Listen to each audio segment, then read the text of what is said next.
हाँ, अब्बा जा रहे हैं तो बेटा कह रहा है आप जा रहे हैं ना तो आप समझिएगा हम नहीं जानते। एक तरीका ये, और दूसरा तरीका ये है कि अब्बा ये कहे बेटा जा अल्लाह के रास्ते में, तेरे पीछे जो तेरा घर बार है उसकी देख रेख मैं करूंगा।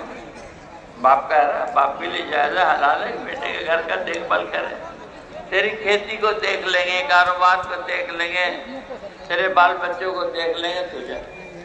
बेटा कह रहा अब्बा से, अब्बा आप जाइए फिक्र मत कीजिए, मैं हूं ना घर पर, मैं सब चीज सामान संभालूंगा, देखूंगा, अम्मी को भी देखूंगा, घर को भी देखूंगा।